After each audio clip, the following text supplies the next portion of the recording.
Hey guys, Ben Wiedemann here from Wiedemann Blades, and I am going to show you a quick video on how to apply this polysilazane coating and the reason I'm so excited about how easy it is to apply to protect my knives.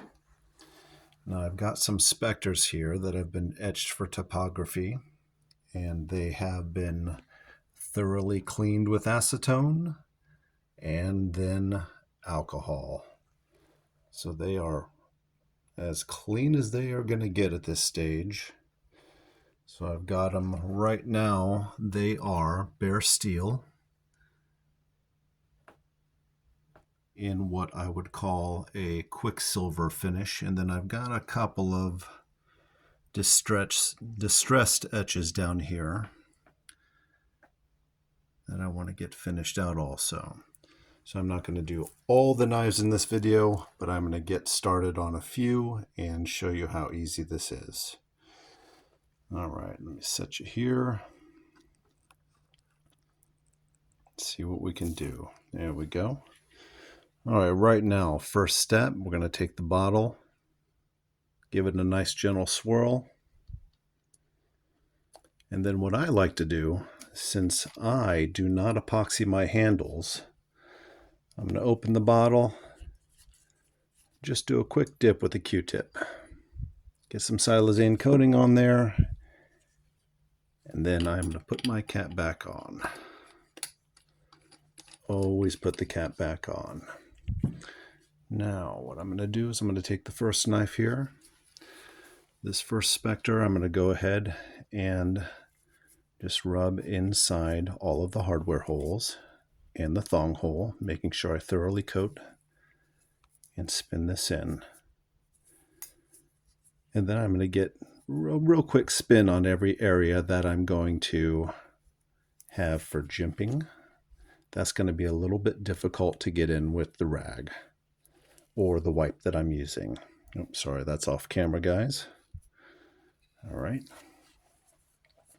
All right, I'm going to toss that Q-tip, and now I'm going to set this down here, and I am going to grab about 1.5 inch square of a t-shirt material. You can get any t-shirt rags from your favorite hardware store, Lowe's, Home Depot, whatever, painting section. So I'm just going to go ahead and set that up right on top of the bottle, and I like to put the cap kind of back on covering.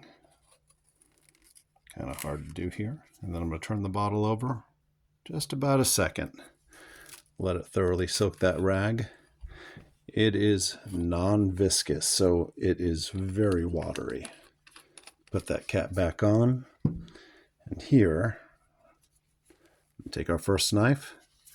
And I am really going to just work it in, because this acid etch finish, as beautiful as it is, it creates more of a porous effect in the steel surface.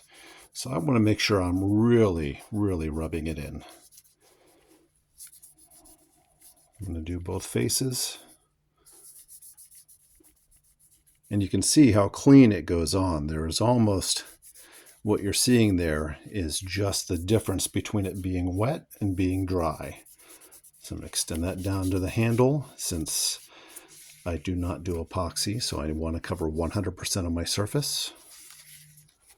I'm going to come around the heel and go up the spine. All right. Now, what I typically do is not drop my swab first off.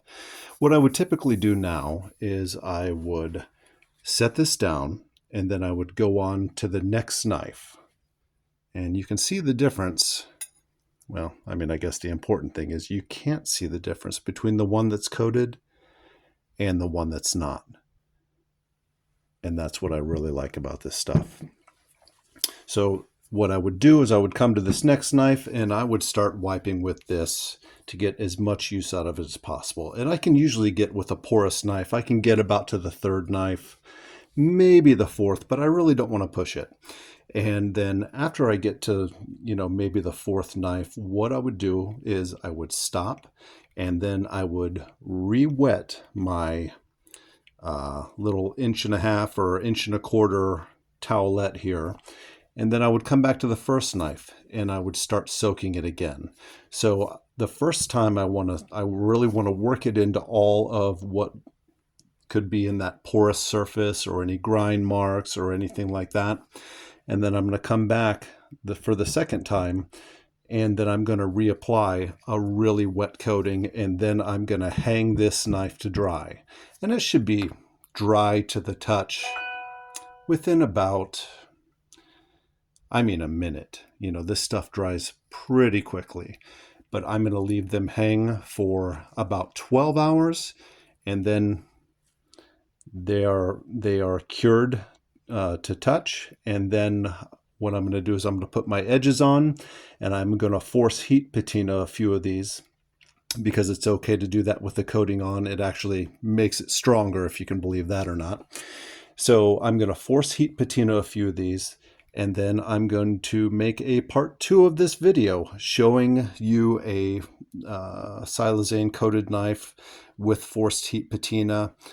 I may leave these two just like this. I really kind of like a dark and a light accent, that kind of distressed edge. So I think I'm going to leave these, but I will force patina some of these, and they turn out really beautifully. And the other thing I like about this coating is that it is optically clear, so it'll allow that patina to actually show through without interfering with it, and it doesn't dampen it down. Wonderful stuff. Really enjoying it so far. Just thought I would make a short video for you. We're already at 7 minutes. I'm going to cut it here. I'll see you in part 2.